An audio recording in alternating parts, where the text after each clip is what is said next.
Alors, aujourd'hui, nous allons parler du visa et du visa formation professionnelle avec Fort Absolument. J'avais déjà fait une vidéo sur la thématique. Malheureusement, je me suis rendu compte qu'il y a beaucoup d'amalgames. Il y a tellement d'amalgames et beaucoup d'informations, de contre-informations autour de la thématique du Fort Absolument. Et donc, j'ai décidé de refaire une autre vidéo sur la thématique pour apporter peut-être encore un peu plus d'informations, pour peut-être revenir sur certains des points que j'avais déjà développés dans ma précédente vidéo. Et donc, si tu es intéressé par un visa, par une procédure de visa formation professionnelle avec Fort Absolument en Allemagne, alors cette vidéo, elle est pour toi. Regardez-la jusqu'à la fin. Maintenant aussi, d'un autre côté, n'oublie pas que Parlons Voyage est la branche YouTube de l'entreprise Diaspora Placement Consulting, dont le siège social pour le moment se trouve à Yaoundé. Peut-être que nous aurons des locaux à Douala d'ici la fin de l'année, mais bon, c'est pas encore officiel. Et voilà, nous accompagnons les personnes qui souhaitent voyager. Si tu veux voyager, peu importe la catégorie de visa, travail, formation professionnelle, étudiant, au pair, volontariat, touriste, nous sommes là pour vous. Nous avons une palette de services que nous pouvons dérouler pour faire plus grand bien. Maintenant, si vous avez juste besoin d'un service particulier, coaching visa, préparation pour les entretiens à l'ambassade, entretien d'embauche, si vous avez besoin juste peut-être des équivalences, d'une inscription, d'un contrat de bail, vous pouvez nous contacter et nous verrons plus ou moins ce qu'il y a lieu de faire dans votre cas. D'ici là, regarde la vidéo jusqu'à la fin parce que de la première à la dernière minute, chaque information que je donnerai dans cette vidéo sera cruciale.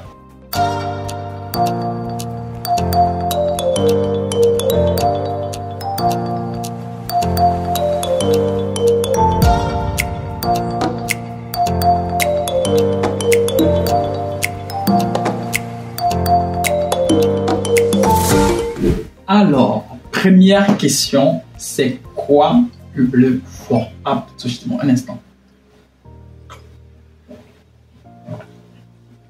C'est quoi le Fort Absolument? En fait, je le dis souvent en riant, mais bon, je dirais que le Fort Absolument, c'est une sorte d'arnaque. Je ne vais pas dire que c'est une arnaque. Mais bon, c'est un document que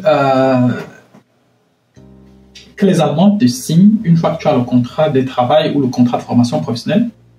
Et dans certains pays, je crois comme la Tunisie, même avec un visa, même avec un contrat au pair, même avec un contrat de volontariat, tu peux demander le Fort Absolument. Mais dans un pays comme le Cameroun, j'ai également aussi vérifié comme le Nigeria, c'est pas possible de demander le Fort Absolument lorsque tu as par exemple un visa au pair ou lorsque tu as un contrat au pair ou un contrat volontaire. Mais bon, là n'est pas la question.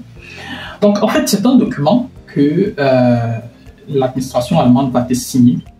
Et ce document-là aura plus ou moins deux conséquences sur ton dossier de visa. Première des choses, c'est qu'il va permettre d'accélérer un certain nombre, d'accélérer le traitement de votre dossier dans votre pays d'origine, et notamment dans les pays où la période d'attente pour obtenir un rendez-vous est assez élevée comme le Cameroun. Et donc, le document du Fort Absolument va justement donc permettre que tu puisses obtenir un rendez-vous dans un espace de maximum 3 semaines. C'est ce que prévoit la loi allemande, c'est ce que prévoit la législation allemande, et je suis allé vérifier l'information. Donc, en maximum 3 semaines, l'ambassade, la représentation diplomatique allemande de ton pays doit t'avoir attribué un rendez-vous, une date de rendez-vous pour passer déposer ta demande de visa. Maintenant, voilà, donc en gros, ça c'est ce qu'on appelle Fort Absolument. La deuxième question, c'est alors comment est-ce qu'on obtient le fameux Fort Absolument? Et comme je disais déjà, pour avoir le Fort Absolument, première des choses, c'est que tu dois avoir un contrat. Pas de contrat, pas de Fort Absolument. Tu dois avoir un contrat de travail, tu dois avoir un contrat de formation professionnelle. Et Dans le cas, par exemple, de ceux qui viennent, par exemple, de la Tunisie, un contrat au pair ou un contrat volontariat, ça passe également. Donc, tu dois avoir un contrat. Et à partir du contrat, tu peux maintenant continuer.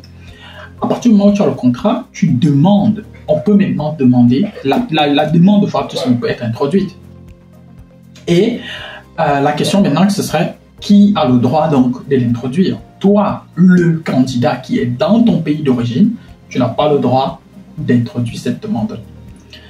Cette demande doit être introduite en Allemagne, dans le meilleur des cas, par votre employeur, ou alors par une personne tierce. Et cette personne tierce, là, peut être une de vos connaissances, ou la personne qui gère votre dossier, ou peut-être même un avocat. Maintenant, si jamais c'est un avocat, alors ça va aussi des coûts supplémentaires. Et il faudra que quelqu'un les supporte. Ce sera soit vous, soit quelqu'un d'autre. Maintenant, il faut savoir que le Foraptus Simon, il n'est pas gratuit. Vous allez devoir payer au moins 411 € des frais fixes pour que le document vous soit délivré. Pas de 411 €, pas de document. Dans certains cas, vos employeurs décident de le payer pour vous. Dans d'autres, ils vous demandent de le payer. Dans d'autres cas même, ils le payent et puis ils vous disent que cet argent-là sera retenu dans peut-être dans votre premier mois de salaire. Et donc, du coup, quel que soit X, il va falloir que quelqu'un paye pour ces frais-là. Donc, dans le meilleur des cas, c'est vous qui allez payer. Maintenant, il faut savoir une chose, c'est qu'il y aura donc deux Foraptus Simon. Il y a un qu'on demande directement au niveau du Bundesagentur für Arbeit. Je crois que c'est celui-là qu'on appelle si le paragraphe 39 ou 36, mais je crois que c'est 39. Et sauf que c'est pas celui-là qu'on demande au niveau de l'ambassade. Celui qu'on demande au niveau de l'ambassade, il est à demander au niveau du Ausländerbehörde. C'est-à-dire, bon, je ne sais pas comment ça se traduit exactement en français, bureau des étrangers, service des étrangers, peu importe comme vous voulez. Mais c'est au niveau du Ausländerbehörde qu'il faudra le demander. Maintenant, d'une ville à une autre, d'un État à un autre, la législation n'est pas la même, la structure administrative n'est pas la même, l'appareil administratif n'est pas la même, et donc il faudra donc savoir exactement auprès de qui il faudra demander ce document-là. Et comme je dis, d'un État à un autre, d'une ville à une autre, c'est différent.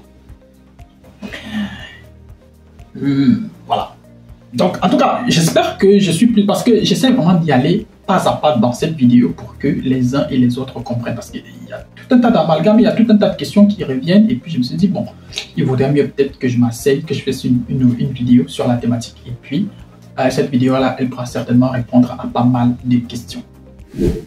La troisième question à laquelle je m'en vais répondre, c'est est-ce que le fait d'avoir demandé le Foraptus Simon veut dire que vous aurez forcément le Foraptus Simon? Non, non, non. On peut vous refuser le Foraptus Simon. J'ai déjà vu au moins 2 personnes, c'est-à-dire 2 des dossiers que je gère, à qui on a refusé le Foraptus Simon. Pour des raisons parfois banales, parfois pour des raisons plus ou moins justifiées. Et je préfère taire ces raisons ici, parce que, bon, les dossiers de visa, c'est toujours au cas par cas. Mais toujours est-il que le Foraptus Simon n'est pas garanti. Et ce que j'ai remarqué, c'est quoi? C'est que les gens dont on gère les dossiers pensent parfois qu'on fait la magie, ou bien ils pensent parfois qu'on fait juste comme ça et puis on a les documents, on a tous les documents qu'il faut. Non, ce sont des procédures administratives. Il faut savoir que ça peut marcher comme ça peut ne pas marcher dans certains cas. Ça, il faut en être conscient. Et la responsabilité de est-ce qu'on te donne le Foraptus Simon ou pas ne m'incombe pas. C'est-à-dire, elle ne peut pas être posée sur ma tête, tout comme elle ne peut pas être posée... en fait, comme je dis, il y a des facteurs. Il y aura des facteurs externes qui peuvent s'inviter là-dedans. Et il faut être conscient de ces facteurs externes-là. C'est-à-dire, on peut te refuser le Foraptus Simon de façon justifiée, tout comme, bon, tu peux te dire que, bon, voilà, peut-être là, il y a des raisons, il y a un guise sous rouge, parce que ce qu'on avance plus ou moins, parce que j'ai vu vraiment des raisons banales, où on te raconte tout un tas de trucs, on te dit, bon, voilà, parce que, alors on refuse de te donner le document. Dans d'autres cas, j'ai vu plus ou moins des raisons valables et palpables, des raisons qu'on aurait pu anticiper et qu'on aurait pu éviter. et qui conduira, notamment concernant le certificat de langue. Parce que, comme je dis toujours, il vaut mieux que lorsque ton dossier est envoyé au formatisme, que tu aies le dossier le plus complet possible. Parce que lorsqu'il arrive là-bas, il sera vérifié par au moins 3 administrations différentes. Parce que votre dossier, il va passer par le Ausländerbehörde, par le Anerkennungsstelle et ensuite par le Bundesagentur für Arbeit. Et donc, dites-vous bien que votre dossier va passer au moins entre les mains de 3 personnes. Et chacune de ces 3 personnes-là, bon, vous ne savez pas quelles sont leurs orientations politiques, vous ne connaissez pas quelles sont leurs sensibilités, vous connaissez aucun plus ou moins quels sont les éléments que eux ils vont vérifier à leur niveau et tout. Donc, tout ça va forcément jouer. Et donc, ce qui fait qu'on ne peut pas toujours garantir l'issue. Tout ce qu'il y a à faire, c'est essayer d'avoir un dossier propre et puis maintenant, demander le document, s'asseoir, croiser les doigts et attendre que la décision finale soit émise. Comme un instant, pardon. Comme je l'ai déjà dit à l'entente de la vidéo, légalement, vous devez, l'ambassade, la représentation diplomatique allemande de installée dans votre pays, doit à l'obligation de vous attribuer un rendez-vous dans les 3 semaines max qui suivent votre demande de visa à la catégorie des personnes ayant un fort Abzugsstimmung. Maintenant, il y a de cela quelques mois, c'est-à-dire il y a de cela 6 ou 7 ou 8 mois environ, la période d'attente pour après, une fois que tu as demandé le visa, le rendez-vous, dans cette catégorie-là, la période d'attente était de moins d'1 jour. Ah bon, pour ce qui est du Cameroun, bien sûr, je parle là du Cameroun. La période d'attente, il fallait attendre moins d'1 jour et puis vous receviez une réponse de l'ambassade qui vous attribuait un rendez-vous. Et aujourd'hui, nous sommes à pratiquement 17 jours. C'est-à-dire, nous sommes à minimum 15 jours et maximum 21 jours. Et pour moi, je pense que c'est quand même un peu exagéré. C'est quand même un peu exagéré de devoir attendre 17 jours, 18 jours, 20 jours pour qu'on vous réponde, pour qu'on vous attribue un rendez-vous qui parfois est attribué 2 semaines ou 3 semaines plus tard. Et maintenant, donc vous voyez donc que si votre formatisme il sort le 15 septembre, disons bon, le 15 octobre, vous pouvez passer à l'ambassade, c'est-à-dire vous demandez le rendez-vous exactement peut-être 2 ou 3 jours après, c'est-à-dire le temps que votre formatisme vous parvienne.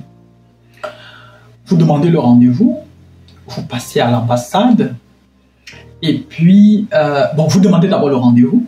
Ensuite, vous attendez peut-être 3 semaines qu'on vous réponde. On est déjà en début novembre, autour du 5 novembre par là. Ensuite, on va vous répondre, on va vous programmer par exemple 3 semaines plus tard, genre on est déjà dans les derniers 10 jours du mois de novembre. Vous passez maintenant à l'ambassade. Bon, quelle sera forcément la durée des traitements et tout. Bon, ça sera forcément le dernier point que je vais développer dans cette vidéo. Maintenant, quel que soit X, bon, actuellement, la période d'attente au Cameroun, elle est de 3 semaines. Moi, je dirais vraiment la période maximale, elle est de 3 semaines. C'est au bout de 3 semaines qu'on vous répond. Et on peut vous programmer 2 ou 3 semaines plus tard également. Donc, voilà. Dernier point. Le forum tout simon vous garantit-il le visa? Malheureusement, non. Je suis désolé de le dire. Je sais que c'est notre business. Peut-être que je suis en train de tirer une balle dans notre propre pied. Mais je préfère être vrai. Et tout le monde dont je gère le dossier, je préfère être vrai. Je ne dis jamais au grand, jamais à qui que ce soit que ton visa est garanti à 100%. Jamais au grand, jamais. Je ne fais pas cela. Je te dis, voici sur la base de tel élément, je pense que nous sommes à plus ou moins 70, 80, 85%. Dans les meilleurs des cas, je peux aller peut-être jusqu'à 90%. Mais en moins de 70%, je te dis déjà que le risque est assez élevé. Entre 70 et 90, on est dans la bonne marge. On est dans la bonne marge. On peut juste rectifier un certain nombre de choses pour faire augmenter, pour faire grimper ta probabilité le plus haut possible également. Et donc, du coup, le Faraptissimo ne garantit pas le visa. Le Faraptissimo ne garantit pas le visa. Et c'est pour ça qu'il est important qu'on vous demande de vous préparer. C'est pour ça qu'il est important de s'entourer de professionnels. Comme nous, on s'assoit avec vous et on prépare votre entretien. On prépare votre entretien à l'ambassade. On vous prépare à l'ambassade de telle sorte que vous sachiez exactement comment répondre. Parce que le tout n'est pas d'avoir un dossier complet. Le tout est de pouvoir se défendre. La personne à l'ambassade, elle va vous poser 2, 3, 4, 5, 6, 10 questions. Et aucune de ces questions-là ne sera là pour votre bien. La personne va vous poser des questions pour voir jusqu'où vous pouvez aller. La personne va vous pousser vers vos plus profonds retranchements et on verra plus ou moins lorsque vous serez collé au mur si vous êtes capable de réagir ou pas. Vous voyez un peu. Donc du coup, vous devez être prêt. Vous devez être prêt. Et lorsque vous arrivez également aussi à l'ambassade, votre dossier de visa ne dépendra pas que du Faraptissimo. Il dépendra également aussi de tous les autres éléments qui rentrent dans votre dossier. Lettre de motivation, CV, vos documents personnels, acte de naissance, bon, pas forcément le passeport parce que bon, vous devez absolument l'avoir, vos diplômes, vos certificats de stage, vos attestations de travail, tout ce qui va avec. Tous ces éléments-là rentrent dans votre dossier de visa et tous ces éléments-là peuvent influencer positivement ou négativement votre procédure. Alors, tous ces éléments-là peuvent influencer votre demande de visa. Donc, le Faraptissimo ne garantit pas le visa. Malheureusement, il ne garantit pas le visa. Il peut peut-être permettre d'accélérer la période, la durée de traitement de votre dossier, mais le Faraptissimo ne garantit en rien le visa. J'espère que tu as aimé, j'espère que tu as regardé la vidéo jusqu'à la fin. Et puis, si tu as des questions, laisse-les en commentaire. Si tu as besoin d'accompagnement, peu importe la catégorie de visa, peu importe le service que tu veux, contacte-nous et nous verrons exactement ce qu'il y a lieu de faire. D'ici à la prochaine vidéo, porte-toi bien. Si tu as des questions, laisse-les en commentaire. Et puis, bon voilà, si tu as aimé la vidéo, si tu connais des personnes qui sont intéressées par le type de thématique que nous proposons, partage la vidéo avec ces personnes. Mais d'ici à la prochaine vidéo, porte-toi bien, bien des choses à toi, reste en bonne santé et ciao, ciao.